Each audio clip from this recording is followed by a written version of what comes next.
عاوزين تعرفوا ايه هي اشرس المناطق في مصر العربيه كلها. اشرس المناطق، انا بسميها اشرس المناطق. منطقه العتبه. منطقه العتبه اللي احنا فيها دي يا جماعه، دي من اشرس المناطق. شرسه، مناطق شرسه. ليه بقى؟ لانك انت ماشي ممكن تتخبط، ممكن تتسرق، ممكن ما تعرفش تمشي، ممكن تتزنق، ممكن تقعد من هنا لغايه بكره عشان تعرف تعدي طريق. عاوز اقول لكم يا جماعه، هنا المنطقه لا فيها رابط ولا فيها حازم ولا فيها اي شيء. اي حد بيعمل اي حاجه.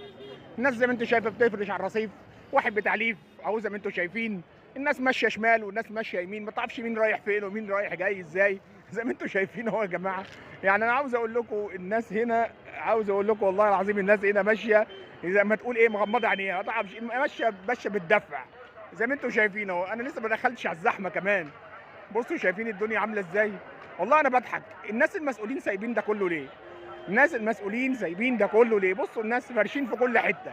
هنقول اكل عيش، لكن هنعمل ايه طيب؟ ما هو اكل العيش دون بيخلينا ما نعرفش نمشي، بيخلي فيه حوادث. افرض دلوقتي بص العربيات واقفه ازاي. افرض دلوقتي واحد تعبان وعاوز يروح مثلا، بص الدنيا عامله ازاي. ليه الحكومه سايبه ده؟ ليه الحكومه سايبه ده؟ ليه؟ ويقول لك في تنميه وفي دنيا وفي مش عارف، انا مش عارف ليه. بص الدنيا زحمه ازاي. بص الواد فارش فين. بص في نص الطريق. احنا يا جماعه عند مسرح العتبه. مسرح العتبه، المسرح القومي، المسرح القومي. بصوا عاملين ازاي زي ما انتم شايفين. افرجكم كمان من فوق.